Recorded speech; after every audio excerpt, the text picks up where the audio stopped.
Baltimore is about to have a new mayor, comptroller, city council president, and 5 new city council members. Riel Creighton joins us live with some of their plans to address the city's most pressing issues. Riel? Well, Mary, as the city ushers in new leadership, albeit with some familiar names, those we talked to in the streets of Baltimore were overwhelmingly hopeful that it will make an impact on some very old problems. New faces of Baltimore City leadership set to be sworn in this week amid high expectations. Trash is really an issue. Overcome deep issues. A Fox 45 News tour. Illegal dump sites across the city, not hard to find. In this West Baltimore neighborhood, reach out. Neither were opinions. What needs to change? Listen is the biggest part of the plan. 14 South Carey Street and the challenges. Saturday's scene here, a man shot like nearly 700 others in Baltimore, over 300 killed and counting. Shooting, murder, robbing, the whole 9 yards. Over the past month, Fox 45 News taking questions to new blood set to enter City Hall remotely for now with a daunting to-do list. Crime, grime, corruption. At the top, Mayor-elect Brandon Scott. If Baltimore is truly going to be operating in a new way forward, as I said, we have to put everybody at the room in the table, building that coalition, building a foundation of how we can operate better as a city. Councilman turned incoming comptroller Bill Henry with plans to make the city's watchdog office more transparent. I think if more people knew how the city was spending their money, we would spend it better. And he's set to represent one of the city's most violent areas, James Torrance, District 7. Often the violence in the city is either retaliatory. Part of his strategy being part of the community he serves. Get you that need for fill that doesn't lead to someone dying or someone being harmed in this city. Mayor-elect Brandon Scott, along with Bill Henry, are both set to be sworn in this Tuesday. The city council president, along with the rest of the city council, are set to be sworn in on Thursday this week. On Thursday, the city council will be sworn in. Dan Lamparello spoke to several members about their priorities. Dan? From crime to grime to COVID, there's a mountain of challenges facing the city of Baltimore right now. And while the new city council says it's ready to get to work, getting actual results may prove to be much harder.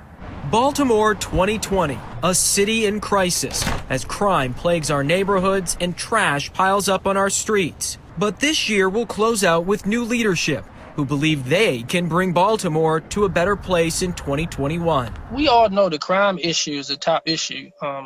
That's something that all the council have to address. Councilman Robert Stokes says 300 homicides year after year is unacceptable. But as a returning councilman, we questioned what will make this term different. Can all of you work together to get this done? As a whole, we need to work together as a council to address the crime issue because crime don't have no boundaries and bullets don't have no names on them. But it will take more than tackling crime to get Baltimore out of this current crisis. Look, we do have serious challenges. Returning Councilman Zeke Cohen says he hopes to push for more legislation to combat illegal dumping across the city, an issue we saw surge during the pandemic. We have got to get ahead of that. It is just simply unacceptable to be dumping debris and trash all over our city. How do you see in the next year us being able to put a dent into some of those? It has to be a comprehensive approach where everybody is rowing together. And that will take some new council members getting on board as well. All the conversations we've had have been all on the same page as to what needs to happen to transform our cities. A transformation that incoming councilwoman Odette Ramos believes won't happen overnight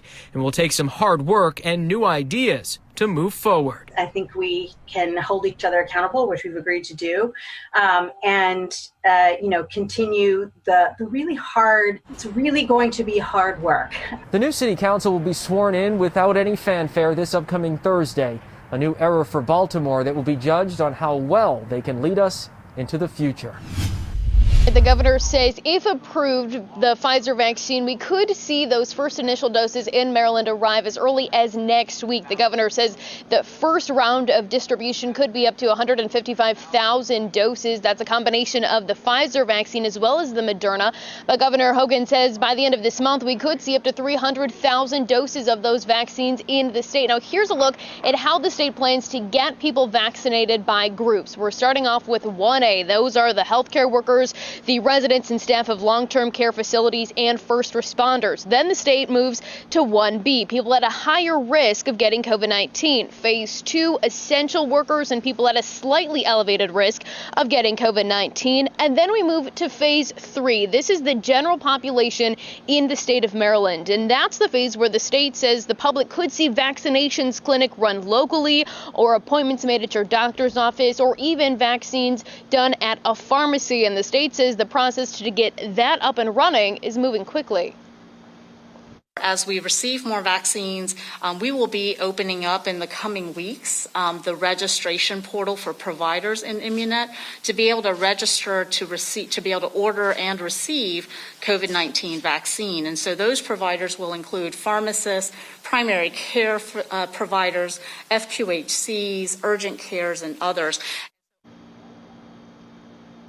So you cannot make an appointment to get a vaccine yet, but we just heard Dr. Jinlene Chan say that news could be coming, and welcoming news to hear that the vaccine is on its way. However, we just heard the governor say that the worst could still yet to be had here in the state of Maryland with those COVID-19 metrics, hospitalizations on the rise, deaths on the rise. When he was asked about potential new restrictions to be put in place, the governor didn't necessarily rule it out either. Take a listen.